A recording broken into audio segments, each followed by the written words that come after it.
한약을 먹으면 간이 나빠진다. 어렸을 때 한약을 많이 먹으면 살이 찐다 등 한약은 주로 시대에 뒤떨어지고 과학적이지 못하다는 편견이 있습니다. 그러나 한방의학은 몇천 년 동안 지속되어 온 체계적인 치료법으로 스트레스, 인스턴트 음식 등으로 인해 원인을 알 수 없는 병이 점점 늘어만 가는 21세기에 더욱 주목받고 있습니다. 오늘 이 시간에는 한약에 대한 오해와 진실에 대해 자세히 알아보면서 한방치료에 대해 편견을 바로잡아보는 시간 가져봅니다.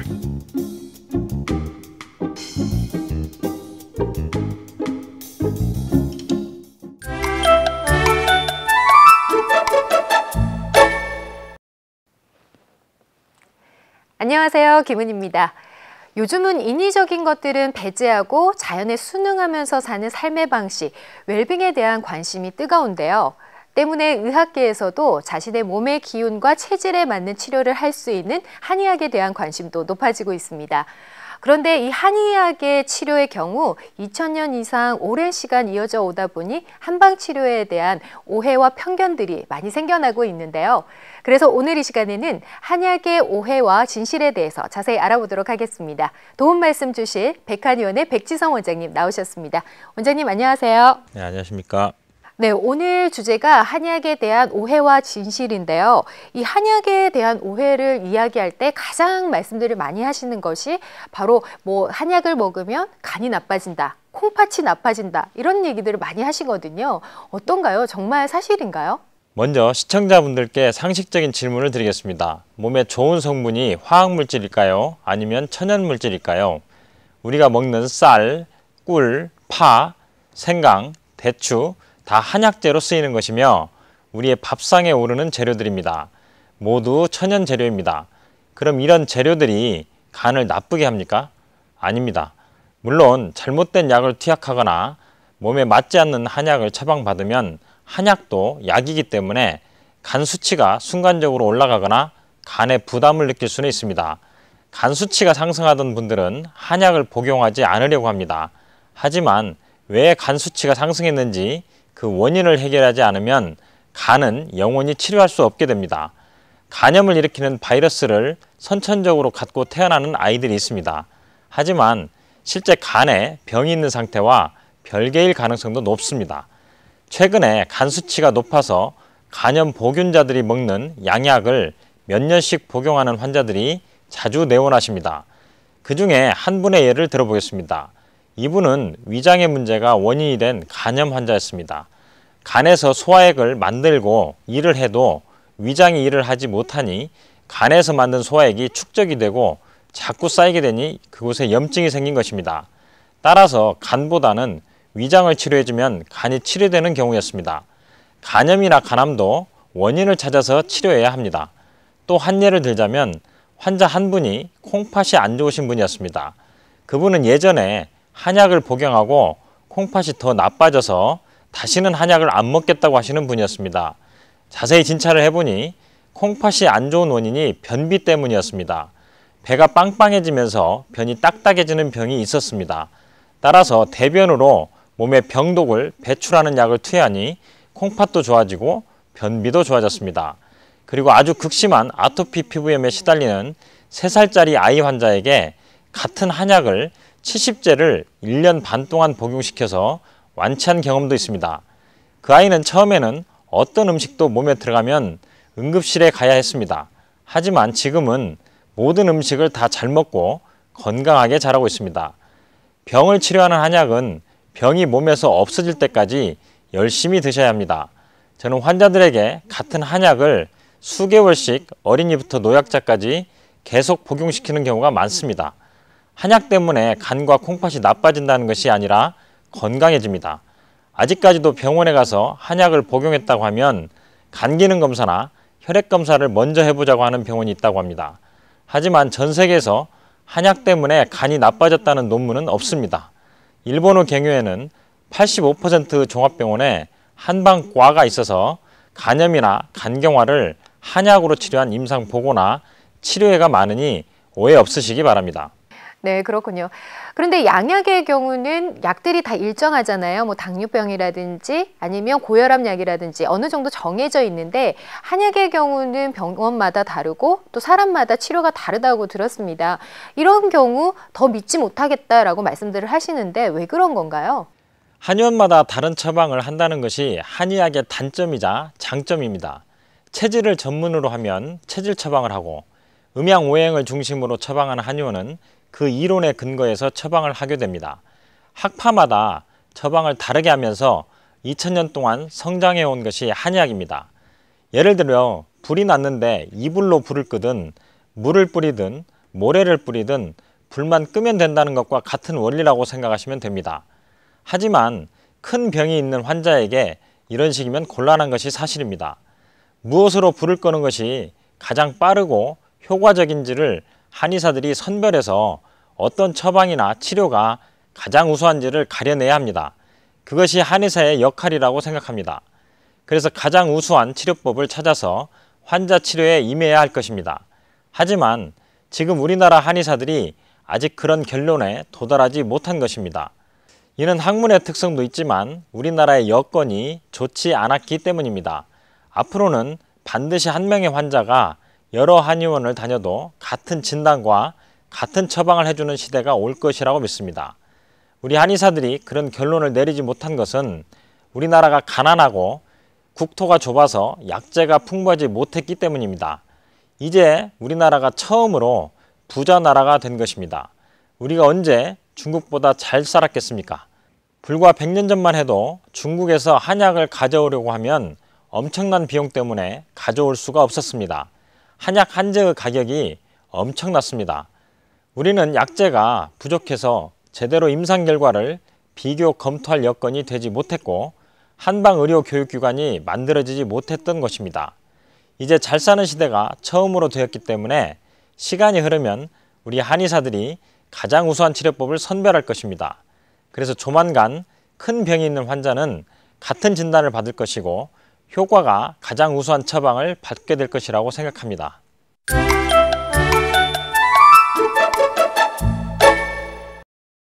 네.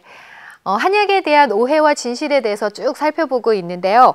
주위에 한약 먹는 분들 말고 또 좀 꺼려 하시는 분들 계시잖아요. 왜 그런지 물어봤더니 뭐 농약과 중금속 덩어리가 가득한 중국산을 써서 믿지 못하겠다라는 말씀들을 하시거든요. 이 부분에서는 좀 진실이 필요할 것 같습니다. 어떤가요? 네, 그 문제는 많은 부분 해결되었다고 판단합니다. 특히 식품의약품안전처에서 최근 이 문제에 대해 엄격한 기준을 마련했습니다. 2015년 1월부터 한약재를 제조 판매하는 회사에 한약재 제조 및 품질 관리 기준인 KGMP를 전면 의무화함에 따라서 의약품으로 유통되는 모든 한약재가 안전과 신뢰를 회복하는 계기가 마련되었습니다. 한의원에서 사용되는 모든 한약재는 안전하고 신뢰할 수 있다고 보시면 됩니다. 시장이나 식당에서 사용하는 한약재는 식품으로 수입되거나 재배된 약재들입니다. 한의원에서는 이런 약재를 사용하지 않습니다. 한의원에서 사용하는 한약재는 의약품으로 재배 또는 수입된 약재만을 사용하도록 되어 있으며 안전한 시설에서 생산되고 있습니다. 따라서 약재 모양과 색, 냄새는 비슷하지만 식품으로 허가받은 것과 의약품으로 허가받은 한약재는 다릅니다.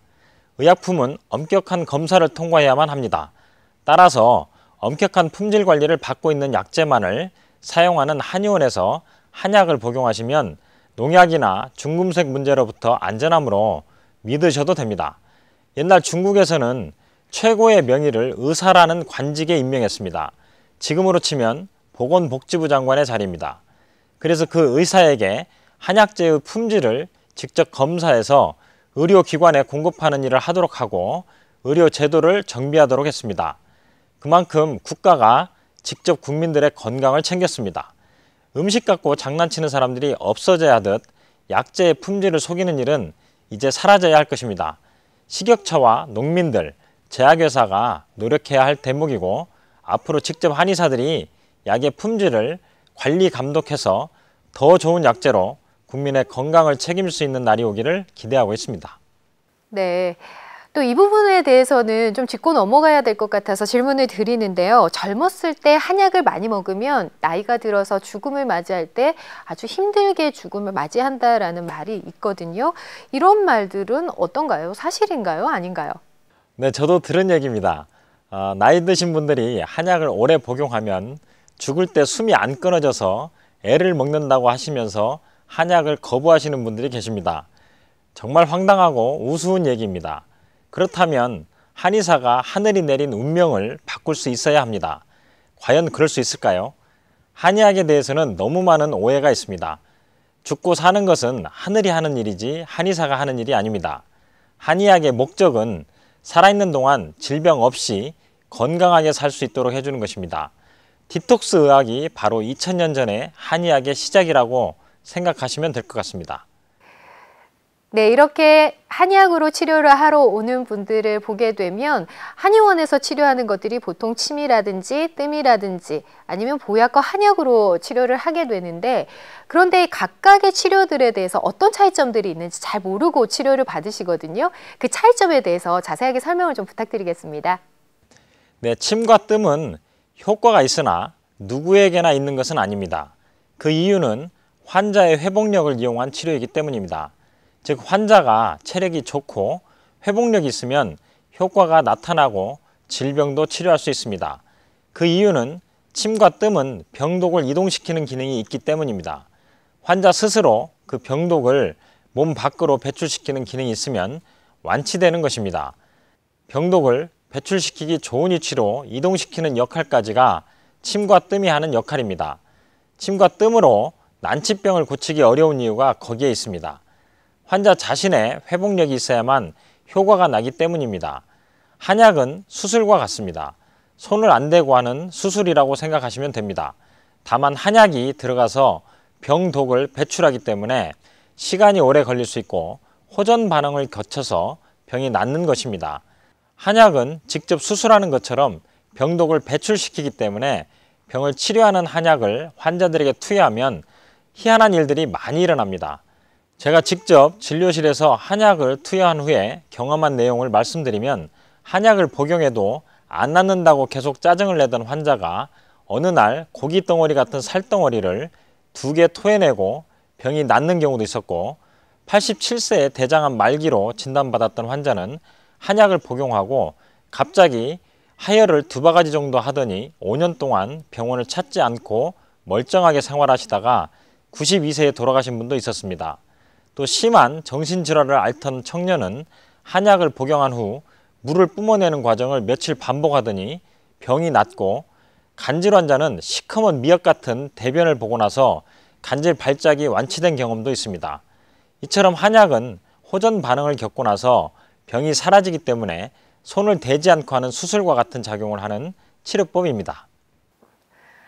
네, 이렇게 한약으로 치료를 할 때 호전 반응인지 명현현상인지 아니면 부작용인지 전문의에게 상담을 꼭 받으시라고 말씀을 하셨는데, 그 전에 정말 내가 바로 먹고 있어서 명현현상이 일어나는 건지 아니면 잘못 먹고 있어서 부작용이 일어나는지 혹시 알 수 있는 방법들이 있을까요? 네, 명현 반응은 호전 반응이라고 합니다. 이 반응은 한약으로 큰 병을 치료하는 과정에서 많이 나타나는 과정입니다. 서경에는 약을 복용하고 명현 반응이 없으면 큰 병은 낫지 않는다고 적고 있습니다. 큰 병이 있는 사람이 한약을 복용하면 반드시 명현 반응을 하게 됩니다. 명현 반응은 한약을 복용하다 보면 갑자기 예전에 아팠던 부위가 다시 아프거나 예상하지 못했던 몸살, 마비, 설사, 구토, 어지럼증, 피부질환, 그 밖에 피를 토하거나 하혈하거나 항문으로 출혈이 생기거나 이상한 대변이나 덩어리 같은 것이 나오거나 입으로 물을 분수처럼 토하거나 하는 등 다양한 형태의 이상한 현상이 나타나는 것을 말합니다. 심하게 명현현상이 생기는 분 중에는 죽은 것과 똑같이 숨을 쉬지 않고 맥도 잡히지 않다가 몇 시간 만에 깨어나는 경우도 있습니다. 우리나라가 3일장을 하는 이유도 명현 반응으로 호흡이 끊어졌다가 병이 나가면서 다시 생명이 살아나는 경우가 있기 때문에 며칠을 기다린 다음 장례를 치르는 것입니다. 입관했는데 안에서 다시 깨어난 예는 실은 종종 나타나는 현상입니다. 최근 의사들이 호흡과 의식이 사라지면 사망 선고를 하지만 자세히 더 살펴야 할 것입니다. 저도 뇌종양을 앓던 환자에게서 이런 호전 반응을 경험한 적이 있었습니다. 예전에 목을 회전하지 못하고 항상 뒷목이 뻣뻣하고 통증이 심해서 직장 일을 못하고 4년째 병원을 찾아다니던 여성 환자가 있었습니다. 한약을 복용하고 며칠 후에 다리 쪽에 심각한 부종과 가려움증을 동반한 두드러기가 나타났습니다. 두드러기가 너무 심했지만 복진 결과 병독이 줄어들고 있었습니다. 한약을 하루에 2배 정도로 더 많이 드시라고 했더니 며칠 후 피부병이 갑자기 사라지면서 몇 년간 고생했던 목의 통증이 씻은 듯이 나은 적이 있었습니다. 명현 반응과 부작용을 감별하는 방법은 복진, 즉 복부 진찰을 통해서 감별되는 경우가 많습니다. 증상이 악화되는데 복진을 해보니 병독이 줄어들거나 빠져가고 있는 상황이라면 환자가 아무리 약이 부작용이라고 우겨도 더 복용해야 합니다. 반대로 부작용은 복진상 병독이 더 많아지면 부작용입니다. 환자가 증상이 좋아지더라도 복진에 병독이 더 많아지면 부작용이거나 환자 스스로 폭식을 해서 병을 더 키운 경우입니다. 명현현상과 부작용은 맥으로는 구분하지 못합니다. 오로지 복진으로 구분할 수 있습니다. 병독이 복부에서 줄어들면 명현현상, 늘어나면 부작용인 것입니다.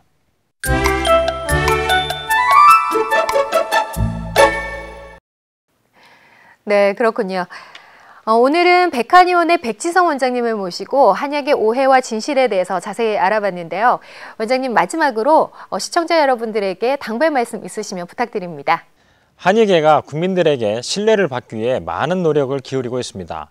약재의 안정성 문제, 진료와 처방의 객관적 효능 검증 등 다양한 노력을 기울이고 있습니다.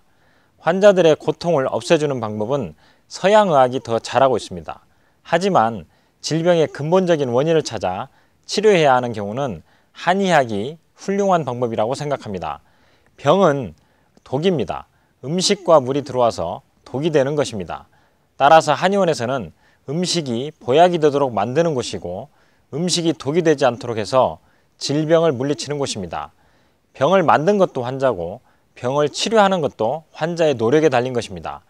병이 한약 몇 제에 그렇게 쉽게 낫고 건강해진다면 서양의학은 벌써 사라졌을 것입니다. 병에 따라서 정말 오랜 시간 한약을 복용해야 하는 경우도 있습니다.